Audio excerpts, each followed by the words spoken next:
I'm going to get straight down to brass tacks.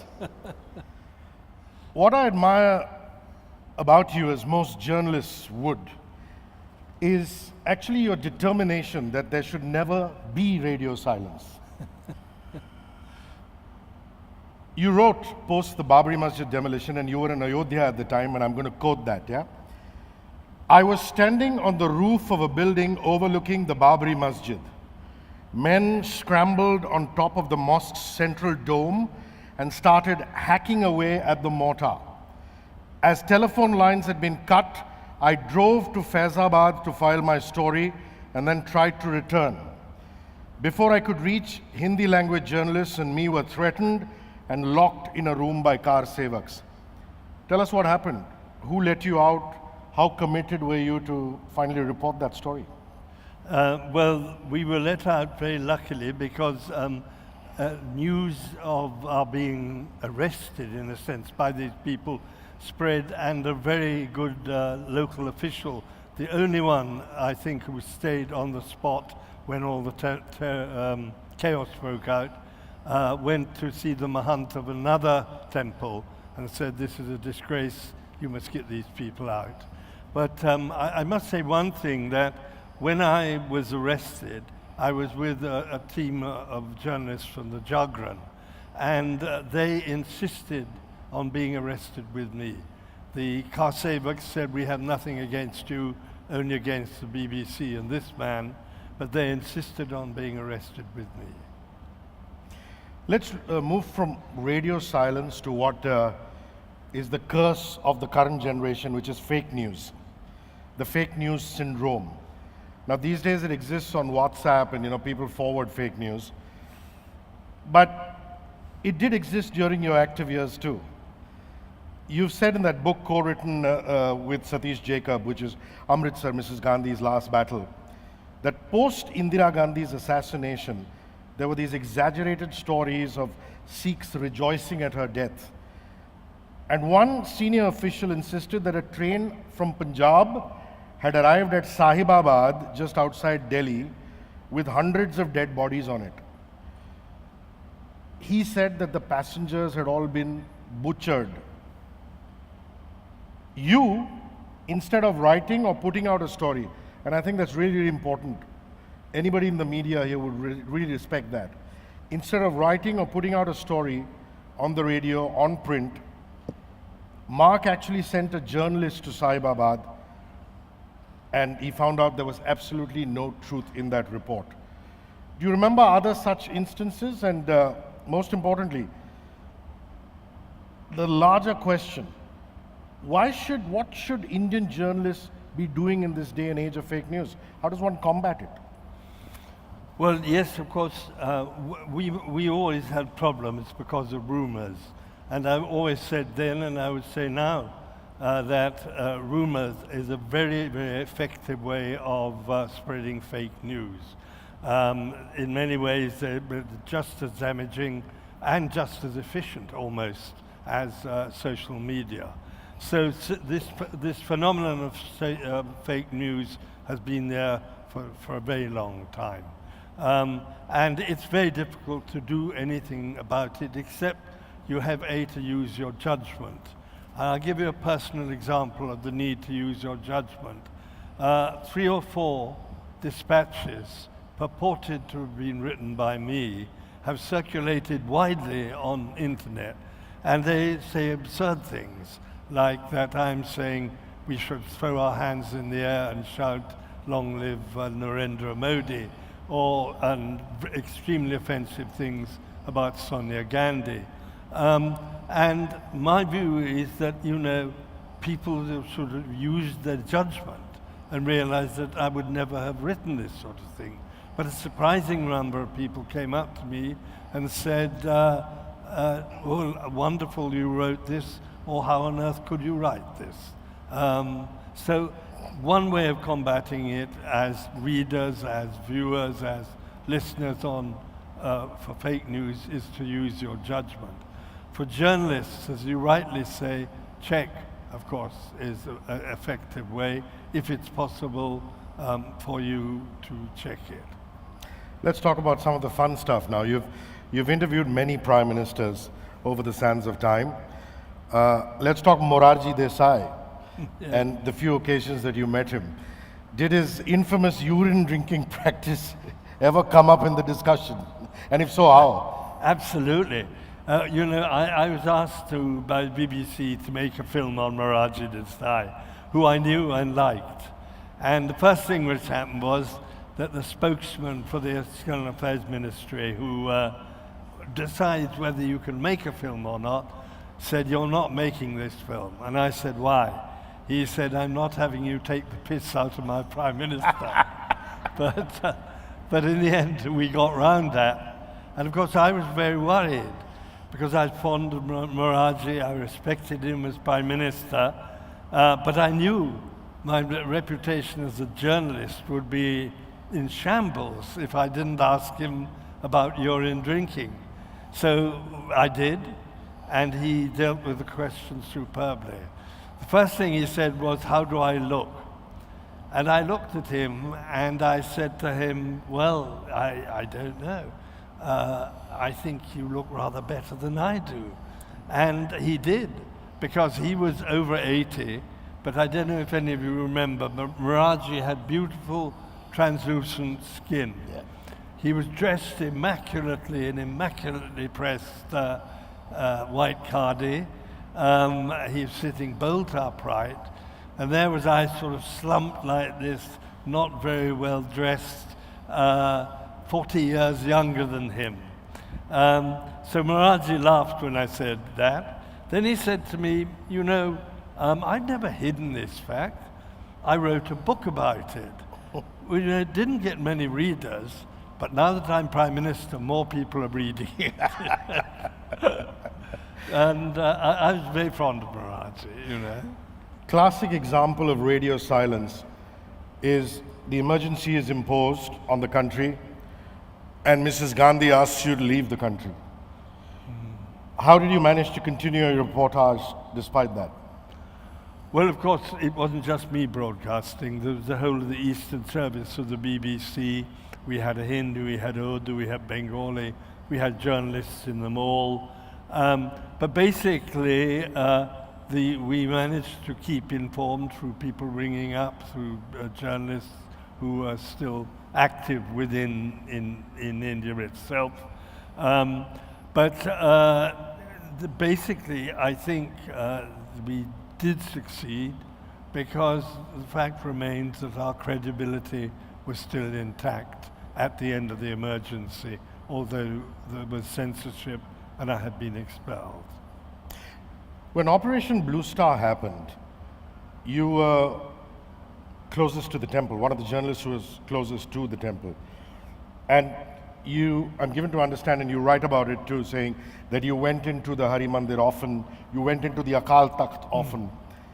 And you did meet Jarnail Singh Bhindranwale on a number of occasions. Oh yes. Surrounded as he was with, holed up with his fellow terrorists, with a lot of weapons. What kind of a person was Bhindranwale, and just an insight into your encounters with him? Well, Bhindranwale was a very, almost I think you'd say frightening man to meet. He had these very staring eyes. He spoke very sparingly and very aggressively, and he was always surrounded by people.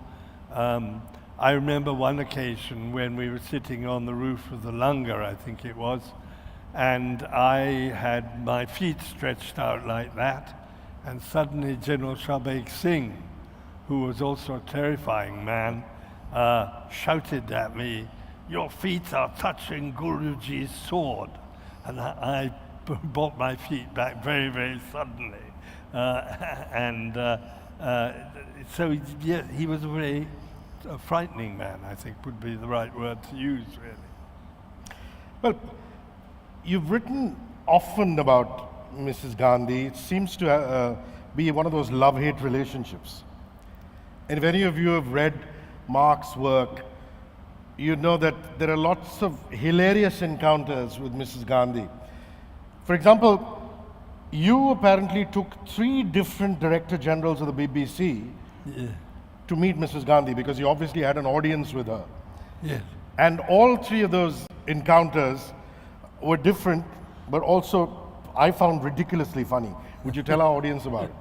Well, yes.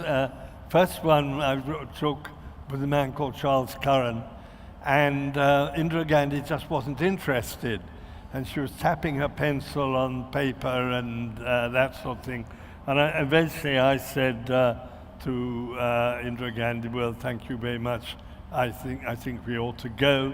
And Curran said to me, well, I'm glad you did that because I realized that she was not in the least interested. The next person we took to her happened to have been born in Kanpur and said with great delight that he had been born in Kanpur. And so Indira Gandhi looked at me and looked at him and said, oh, so it's a qualification to work for the BBC that you should have been born in India.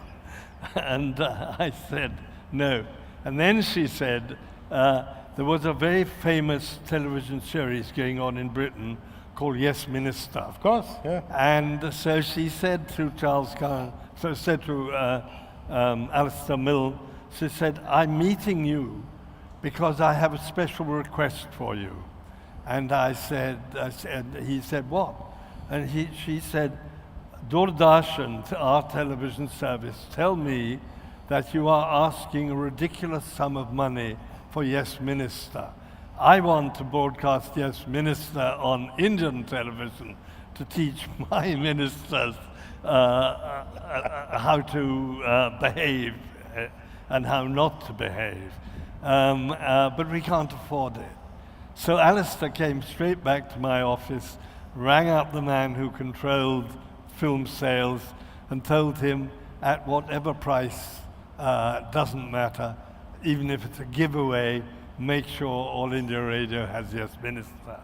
And so All India Radio then eventually had Jihar Mantri, I think it was called, its own one as well. And the last one was after the emergency, after her return to power. And she said to the Director General then was a man who had been a political correspondent. So he thought he would talk to her like a correspondent interviewing her, basically. And he said to her, Madam Prime Minister, how did you feel when you lost the people's confidence? And she just smiled very quietly and gently and said to him, Director General, I never lost the confidence of the people. They were just misled by rumors, many of them spread by the BBC. Now, all of us who've read about the 80s, the emergency thereafter, or some of us who are older who've lived through it, we've always wondered that there has either been extreme love for the foreign press when things are going great, or extreme paranoia towards the foreign press when things go south. Whether it's Mrs. Gandhi or Bhindranwale, they like to be photographed by you, with your camera crew, with you, converse with you. But when things went bad, they wanted you out. For example, when Operation Blue Star had just begun, I believe the chief of Punjab Police came running and said, Mark, leave, you have to get out. And the local journalists were allowed to stay, and even Indian journalists who are working for foreign publications were asked to leave. So was there a sense of total paranoia as regards foreign journalists, and why? I would imagine maybe they want to give off the right signal, or what? Explain. Well, yes, when governments get into trouble, anyhow, there is a tendency for them to blame the press, and particularly the foreign press. And time and again, we in the BBC were accused of being the foreign hand trying to destabilize India.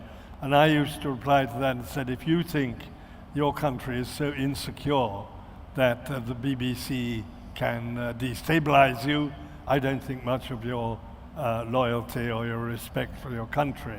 But also, of course, the things like Blue Star, all the journalists who were visiting rather than the local journalists were thrown out. One or two managed to stay.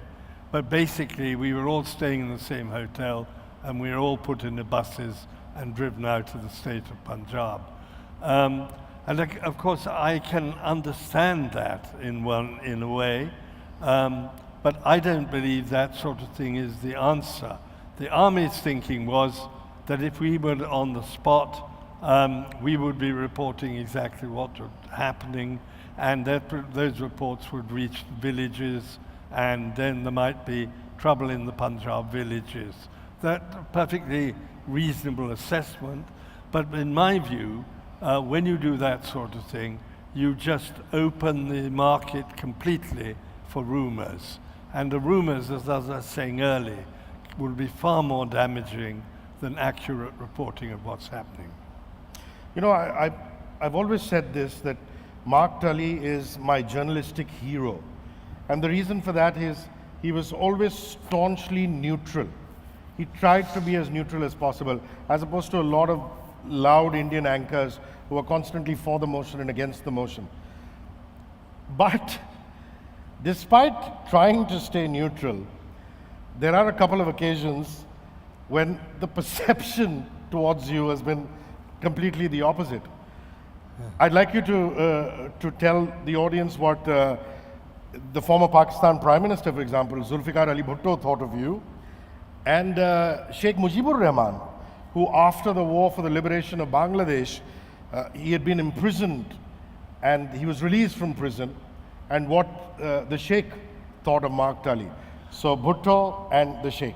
Well, yes, Bhutto made a whole speech attacking me in the Pakistan Assembly, and he ended his speech by saying, but we are a generous people, but we are a generous people. He's a very emotional man, Bhutto, very emotional speaker, and we are not going to throw him out. This was Bhutto's generosity for him, but the whole of his speech was a personal diatribe against me. Mujib was the complete opposite. When I was one of the first journalists privileged to interview Mujib when he came back from London, well, from Pakistan, where he'd been imprisoned, and he kept on telling me about how the BBC had been on his side and how happy he was about this.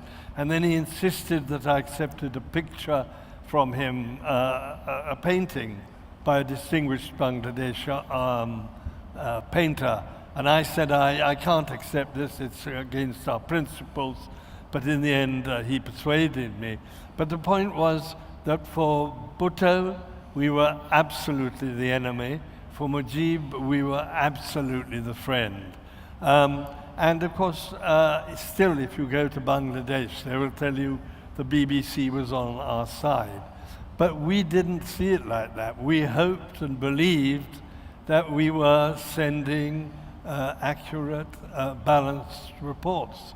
But of course, no one else was sending reports that they could hear. Because in those days, of course, you didn't have this extensive social media and all these media outlets on the net and all that sort of thing. You really only had newspapers, which were completely censored in both Bangladesh and Pakistan, and radio. And of course, radio was controlled by the government or foreign radio. And it was the BBC's good fortune to be the most trusted foreign radio. So that's why we were always seen in extremes, either as the enemy or as the friend, rather than the balanced reporter. There's also General Zia's spokesperson, General Salik, who seemed to have a bit of a sense of humor. Explain why. Sadiq was an extraordinary thing, you know. Happens to sometimes people you're meant to sort of regard and treat with the gravest suspicion and almost hostilely, you become very fond of. Sadiq was Zia's spokesman, General Zia's spokesman. And one day I went to see Salik for a briefing, and when the briefing was over, he kept on saying, sit down. I kept on saying, no, no, no, I've got to go. I've got a lunch engagement. No, no, he said, sit down, I'll bring samosas, I'll bring chai. I said, no, no, Salik Saab, I've got to eat lunch. I don't want your damn samosas. But he wouldn't let me go. And then suddenly, Achanaksi, he said, Acha, you can go now. And I said, what's all this about, Salik Saab? And he said, well, I tell you, he said, you know, you are sitting right above General Zia's office in the corridor below. To get out of this building, as you know, you have to walk right past the door of his office. We have just concluded prayer time, the hour of prayer, and during that hour, General Zia comes out and says his prayers in the corridor. And I was afraid, knowing your view of General Zia, that if you saw him prostrated saying his prayers, you might kick him in the arse. So, for that reason. But poor old Salik, he died in the airplane with Zia. Let's move to the modern times. As an India watcher, as a lover of this country, I have to ask you, there seems to be a sense in this country that technology will lead us out of all our problems. The Aadhaar will lead us out of our problems. Digital banking will lead us out of our problems. Electronic banking, mass penetration of social media, smartphones, almost as though corruption will be eliminated and efficiency guaranteed by technology. You beg to differ. Tell us why. Well, I beg to differ because I believe that, in fact, I'm certain that technology alone cannot solve the problem of a bureaucracy, particularly the petty bureaucracy, the bureaucracy which intervenes with the public, the way they behave to the public, the whole ethos, the whole survival of the colonial spirit of ruling rather than serving people. All that has to go if you want to stop corruption. I'll just give you two examples very quickly. One is Aadhaar card. When I went to get my Aadhaar card in a small travel agency in Delhi, it took 16 minutes to get any imprint of my fingers registered. Eventually, the man who ran the shop wanted his 300 rupees, so he got hold of my hand and started rubbing it in my hair. And apparently, that magically eventually did the trick. But when I went to transfer my mobile number again, well, about a couple of months later, exactly the same thing happened, but no imprint was made. Now imagine an old woman in a village going to the ration shop, for instance, with her Aadhaar card. And you know the problem with the Aadhaar card is that very old people like me, our fingers tips are worn out. So she goes to the ration shop, puts her fingers on the thing, nothing happens. Now, do you think that a corrupt ration shop owner is going to say, "Acha tero fikana kijiye," and go on, trying to get it to work? Of course not. He will immediately say something like, "Ye to Aadhaar card nakli hai," or something like that, "Bago," and then he'll sell the ration in the open market. That's one example. Another example is one that I frequently come across. But I remember particularly a group of Dalits, and I was talking to them, and they were all clearly BPL, below poverty line. Not one of them had a BPL card, or that's what they said. When they said this, one guy held up his hand and said, "Nene, mera paas card hai." And they, all of them, with one voice said, "Yeah," or "Aap pradhan ka aadmi hai." So what is the electronic going to do to stop people who don't get BPL cards? What is Aadhaar card going to do about people whose fingers don't register, or for many other reasons, the Aadhaar card connection doesn't work.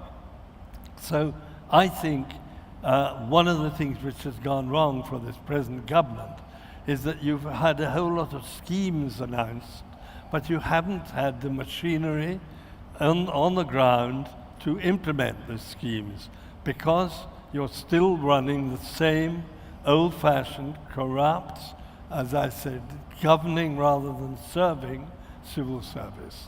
And that I think is the prime problem. And you're right in saying lots of people think this can be just solved electronically.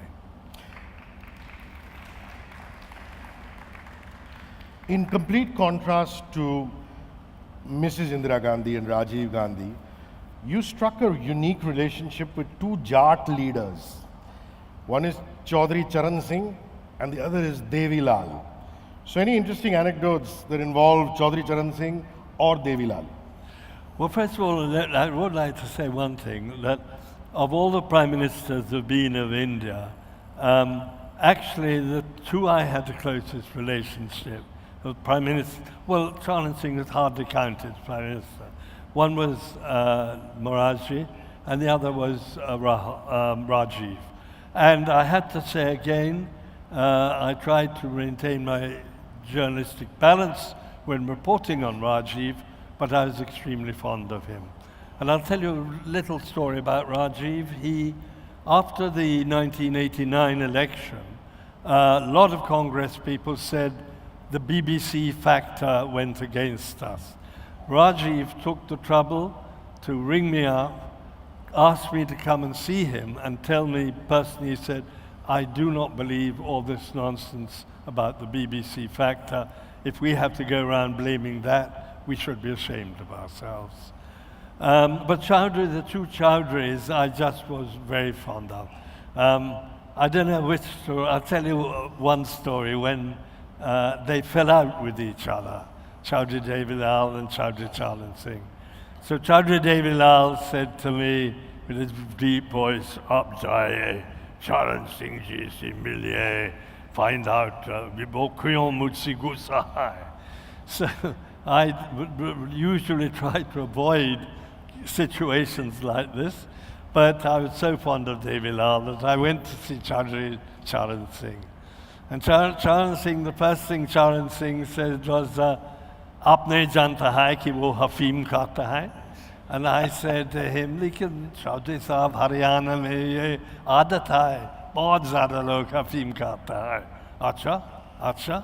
And then he said, "Aapne janta hai?"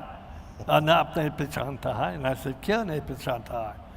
"Aapne pehchanta hai ki uski shakl jaisa bhains hai?" And I couldn't stop laughing when he said that. So I didn't go back to Chaudhry Devi Lal and tell him, unfortunately, Chaudhry Charan Singh thinks you have the face of a buffalo, which would not have gone down very well. Let's talk of radio now. I mean, a medium I work in, you spend your entire life working in, and radio in this country. I mean, it irks me that Rajdeep and Srinivasan Jain and Arnab and all these television journalists, no reflection on their capabilities, that's an individual opinion thing, but it irks me that they can get on the television and talk to politicians, give out political news, during elections, go on the field, influence the electorate one way or the other. And radio stations or FM radio stations in India are not allowed to do that. We're not allowed to broadcast news. And it's not something that only the BJP government is not allowed. The Congress government before this, they didn't allow us either. So radio stations are forced today to do entertainment or sports news and play music, which is fine. But there's a whole genre which is talk radio and news radio and reportage, which radio presenters are not allowed to do in this country. It's almost as though the radio industry has been gagged. Well, Why do you think this is happening? Well, I absolutely agree. The radio industry is gagged, and I think it's a disgrace. I felt actually ashamed when I went to a radio conference in Kathmandu of the whole of South Asia, and I discovered that of all the countries in South Asia, the only one where radio was banned in this way was India. So India, claiming to be the great democracy of South Asia, was the only one behaving in an undemocratic manner towards radio. And to be honest, I don't know the answer. I always assume the answer is simply because television busted the government attempts to control television through satellites. Satellites came, the government found they couldn't control it. Radio has not managed to bust it, the government technologically, so I think it is simply, or one of the reasons is simply the fact that, as you all know, the politicians and the bureaucrats in this country never learned to let go of power over anything. So they have power over radio because we haven't broken through it technologically yet, although I think we should be able to now. That's one reason. The other reason is I think it is a tribute to the credibility of radio and to the spread of radio and to the impact of radio. Many, many people in this country tell me, oh, well, you're always talking about radio, but radio is dead. Television has killed it. The internet has killed it. Radio is not dead. In this country, particularly in the rural areas, it has enormous influence. In Britain, where I go back to regularly, I still find that the main political program of the day is the breakfast show on BBC Radio 4. That is the one that all the politicians want to get onto. And radio is still a very, very powerful media. And if I could just, without going on too long, very quickly say it's a powerful media for three very obvious reasons. One, you can listen to it when you're doing something else. Number two, to listen to it though, you have to concentrate quite hard because there are no pictures. And we always say in radio, the pictures are better on radio because you have to make them for yourself. And thirdly, because of concentration, because making your pictures for yourself, the whole story that you're hearing sticks in your mind much better than it does on television.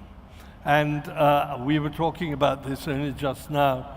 A friend of mine who was controller of Radio 4 once said to me, radio has a great future if you don't put a picture to it. And the reason for saying that is a picture will distract your attention from what is being said.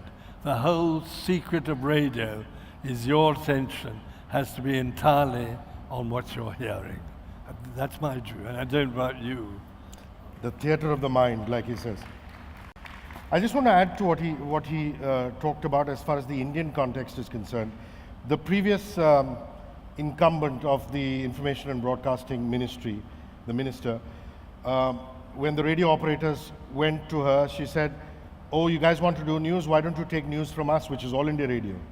And we said, look here, we don't want to take news from you. We want to create our own bulletins. The current scenario, the scene with the Information and Broadcasting Ministry is, they say, okay, fine, you want to have your own presenters, that's fine, but we will still feed you the news.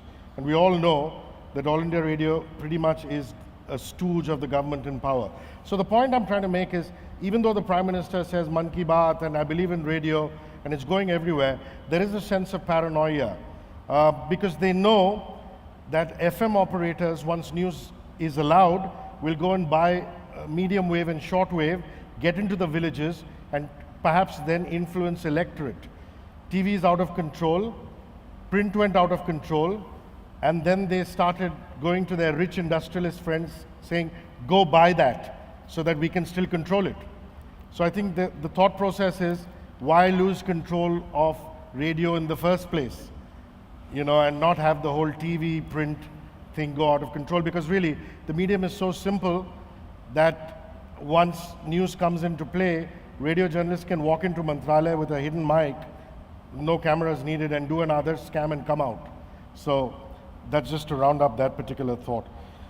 Your new book, Upcountry Tales, Once Upon a Time in the Heart of India, is set in Purvanchal, and Purvanchal is very, very close to you, to your heart, your love, your connection for Purvanchal. And you seem to like the short story format. So tell us about both, your connection to Purvanchal and the short story format. Well, that short story format, I think, goes back to when I first started writing books. And I said to a person in a pub, I'm terrified of writing a book because I'm so used to doing radio journalism. And as you all know, in radio journalism, we have to say an awful lot in a minute and a half, a minute or something like that. So I said that I was afraid when I started to write this book that after every 250 words or so, I would type Mark Tully, BBC, Delhi, because I was so used to that format. And he said to me, you know the answer to your problem? And I said, no. He said, never treat a book as a book. Treat it as chapters. And then you won't be so worried, so alarmed. You'll think 10,000, 12,000 words, not so bad. And you won't think 80,000, 100,000. So the short story format fits that very well. I've done 2 books of short stories. I've liked doing very, very much indeed, because it's taken me into the villages of Purvanchal. And Purvanchal is a funny thing about Purvanchal for me. You know that phrase, déjà vu? Many of you must have had it. When you go to a place and you feel you've been there before, or you see something happen even, and you feel you've seen it before, but you know, well, not in this life you haven't, literally. And 3 or 4 times in Purvanchal, when I first went in that area, I had this feeling, and I realized that actually in Purvanchal, my family had been there since before the First War of Independence. My great-great-grandfather was, of all things, an opium agent in Selampur near Gorakhpur. My great-grandfather was a merchant in that area. And my grandfather was born just across the border in Bihar. And so I've always, with this sense of déjà vu, with my family history, I've always felt somehow a particular affection for it. And it is a very beautiful part of the country, and it is a very, how should I say, neglected, but also Purvanchal and Bihar are always derided. They're always sneered at. They're always treated badly in people's minds. So I want to write this story with, I wanted to write them about villagers, because I think so much writing in English about India is about the middle class, or about criminals, about urban crime and all that. Very little writing about rural India. So that was one reason. And another reason I wanted to write is because I wanted to show that in rural India, life goes on. People are, if I could use this phrase, whole people there.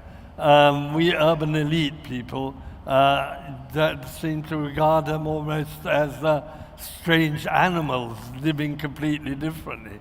I remember after my second book, a police officer said to me, "Did you really spend a night in that Dalit village in UP?"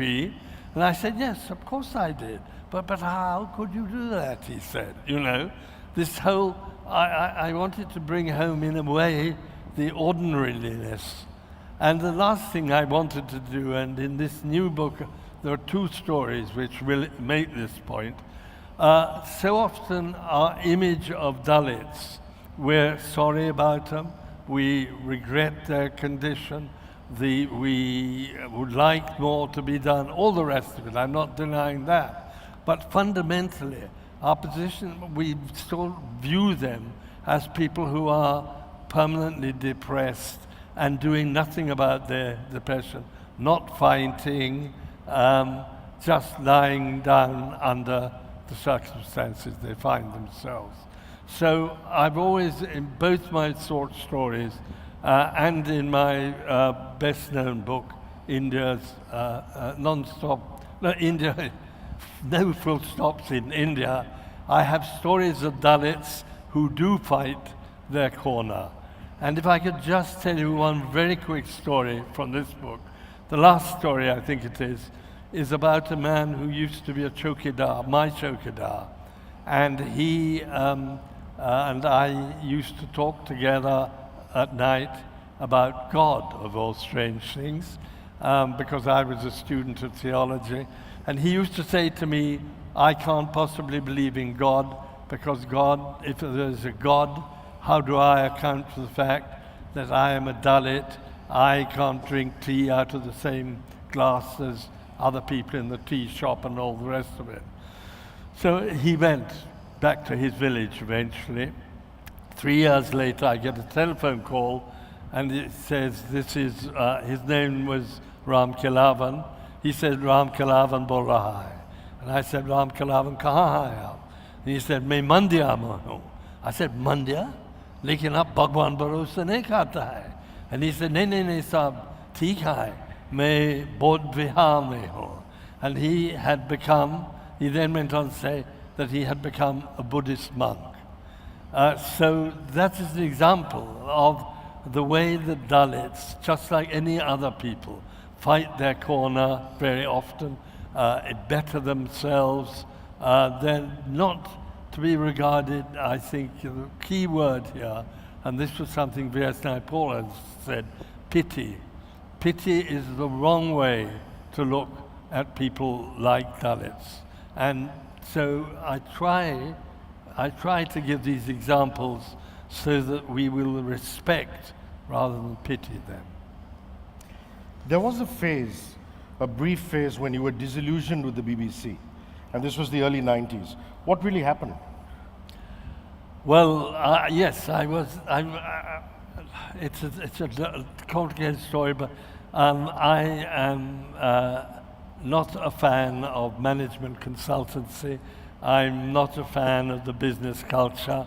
I believe that the business culture is far too oriented on the narrowest perimeters of efficiency and profit. And when you bring the business culture into an organization like the BBC, which is a creative organization, you can ruin the whole thing. And I thought the business culture was being brought into the BBC. I thought this was wrong, and I thought our ethos was being destroyed. So I had the opportunity to make a major speech in Britain, and I chose that opportunity to speak against the management culture in the BBC. And after a year of argument, with me being told, you shut up now, I said, I can't shut up because I've spoken my mind, and I resigned and left. So that's what happened. I read a piece where you actually said that the Indian education system and the Indian police system are both still colonial in nature. Absolutely. Explain that. Absolutely, particularly the Indian police system. Well, the Indian Police Act is still in force, and that was an act which was modeled on the Irish Police Act. And as you all know, the history of Ireland, back in the 19th century, the British were not treating the Irish very well. And so you still have exactly the same system. And I'll give you one example of where I think the police force is so obviously flawed. And that is because you have this system of IPS officers, and they're a straight replacement of the British IP, Indian Police. Now, these IPS officers never serve in the ranks, never become Thanedars, and the Thanedar is the crucial person in the police structure. So they are always removed. Now, they're like army officers used to be when I was in the British Army for 2 years. Now, that's all right if you regard the rest of the police force as in the army you do. In the army, you have officers and other ranks are basically there to obey orders and nothing else, really. But you can't run a police force like that. You have to have a police force where the officers themselves understand and part of, in a way, the structure underneath them. And otherwise, what happens time and again, what used to happen to me when I was an army officer for 2 years, a wily sergeant or a wily Thanedar can wind a young officer around his fingers. So that is just one example of the British legacy remaining in the Indian police force. And I think there are so many other examples. But fundamentally, it comes back to the purpose and the morale and the ethos of the force, which is, as I said earlier, one of ruling rather than serving. Well, we know now how prime ministers in the Indian subcontinent felt about you. What about British prime ministers? In particular, Margaret Thatcher, the Iron Lady, Maggie. Any interesting interactions with her? Yeah, I met Maggie 2 or 3 times, twice. Once we were standing on the Afghan and the Khyber Pass, the bottom of the Khyber Pass in Pakistan, and she had been taken there to see Afghanistan from there, because Pakistan was wanting her support over all the refugees. And I went up to Margaret Thatcher and said, normal journalistic, idiotic question, like something like, how do you feel now that you're on the border with Afghanistan, or something like that. And she just turned to me and said, I don't have time to talk to people like you. I'm busy caring about the people over there. So that put me in my place. And the other time was when I was watching Margaret Thatcher being interviewed, standing next to her husband, Dennis, who was renowned for his rather casual attitude to life. And Dennis said to me, I believe you've been here a long time. I said, yes, some time. He said, tell me about Indira. It's a very strange business, you know. She and Maggie seem to be extremely good friends. And yet I gather that Indira is a bit of a lefty, isn't she? And that was the other time that I met her. I saw this incredible TV series called the BBC Great Train Journeys, and I wonder if you people have seen it. If you haven't, please go on YouTube. It's remarkable. And Mark actually presents one of those episodes of the Great Train Journeys, which is the Karachi to the Khyber Pass, and he actually is on the train undertaking that journey. And you also, very often, have talked about your love for the Darjeeling Himalayan Heritage Railway, because as a child you went on it. And it's quite fascinating, but of late, very recently, I think in July of this year, I actually read a piece where you talked about decongesting Indian roads and actually expanding the railway network. So your passion for the Indian railways, or railways in the subcontinent, and the theory about expanding the network. Yes, well, I have a passion for radio, for railways. I have a passion for radio. I am Vice President of the Indian Steam Railway Society, which is a great honor.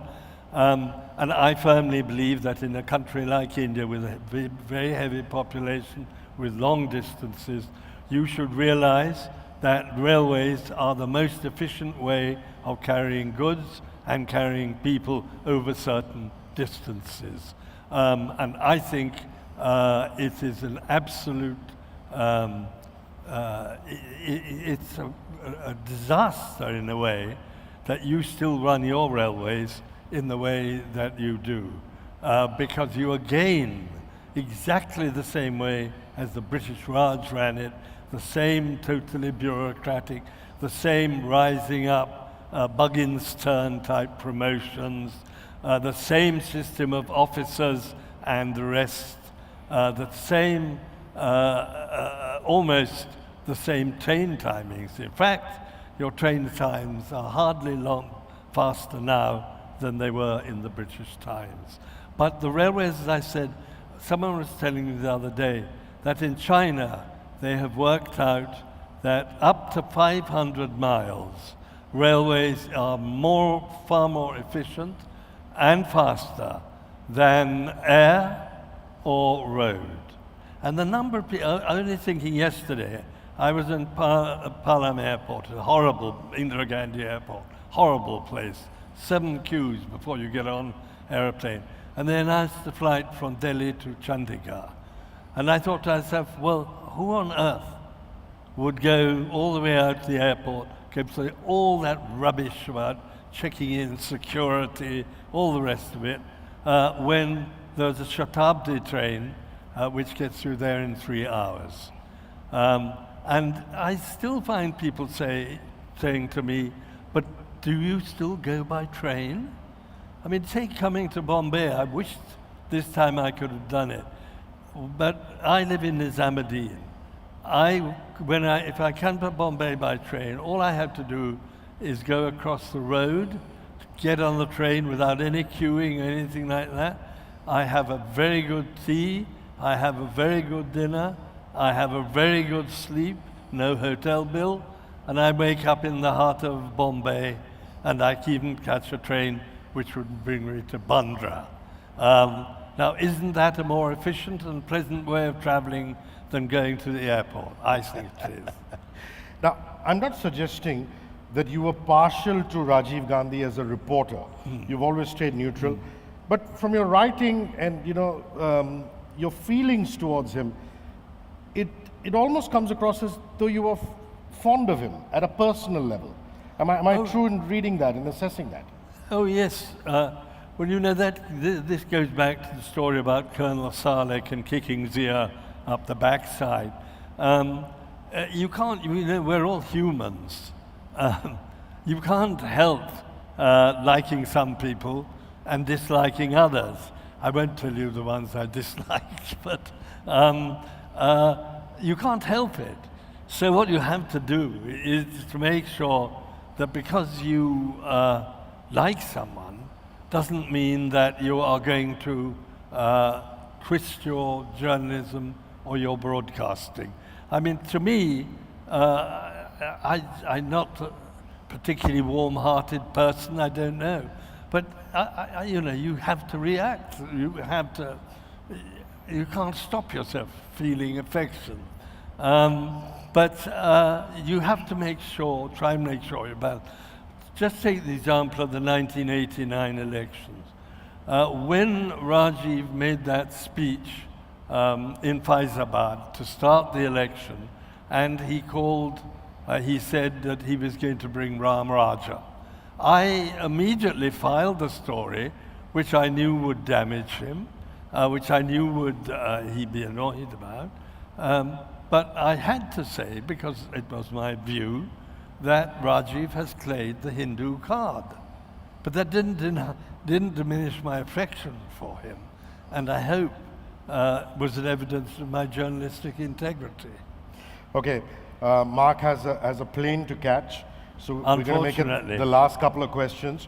Far from radio silence, it would delight all of you to know, if you're fans of Mark Tully, that even as early as last year, he's doing a BBC radio series. Is that the one where you met Bishop Desmond Tutu and the Dalai Lama?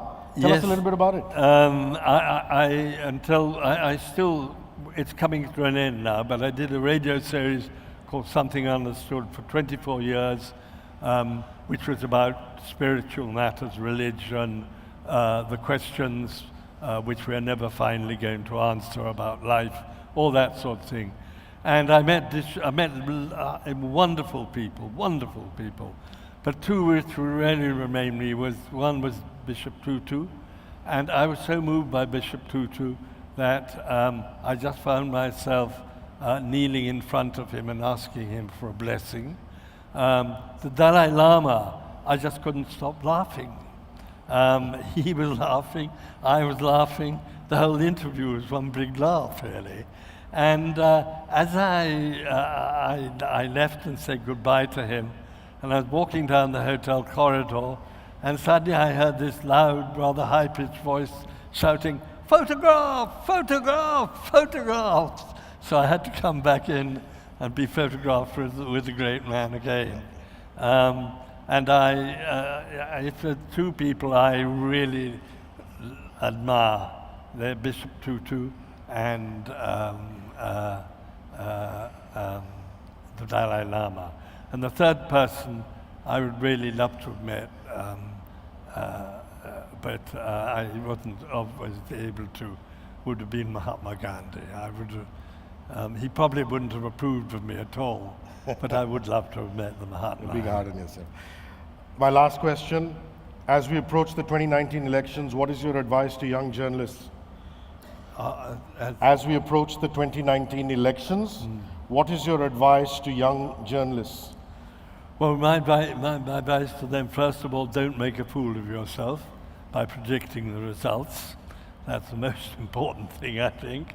Secondly, you know, you all have, all the young journalists will have political opinions.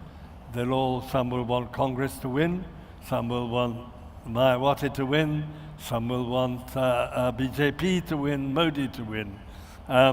But if you are writing an opinion column where it's quite clear that this is your opinion, okay. But where you're reporting the news, not okay. You must not let your political leanings come through. You must report in a straightforward, unbiased manner. Okay, any questions? Just a quick round of questions. Can we float a cordless mic in, please? Somebody from sound? Quickly, because like I said, Mark has to leave for the airport. I'm ashamed of going by air. Yes. Yes, sir. Hi, Mark, and hi.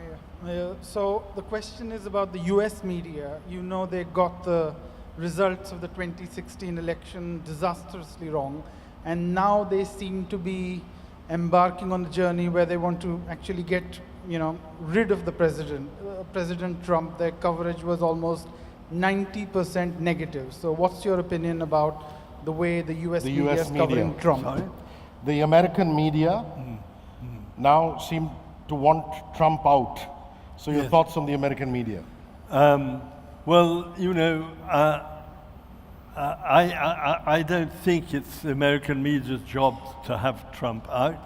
I think it's the American media to find out, about Trump's past, Trump's present. That's legitimate journalism. I think it's the American media's job to report on what Trump says. But I don't personally like it when the whole media comes together and appears to be mounting a media campaign. Yes. When the British Yeah, it's on. When the British left India, they left us with a very nice network of railways. But now when you see the Indian towns, you see that we are now getting onto the metro and everything is a mess. I've always wondered why London at that time had one of the oldest tube or underground, as you call it. Why did the British not think of metro rail for us in India? Why did the British not think of the underground tube? The British built a wonderful railway network. Yeah. Why didn't the British think of building a tube? Because even when they were ruling India, they did have a tube in London. Yes. Underground railway. Well, frankly, I can't say I know the answer to that. But I can say that, yes, I agree that one of the things the British did do for India, they did many bad things, good things as well, was to build a network of railway, and I wish it had been expanded more by independent India. It has been expanded, but not nearly enough. Last question, please. Mark, sir, thank you. What a privilege to have you here.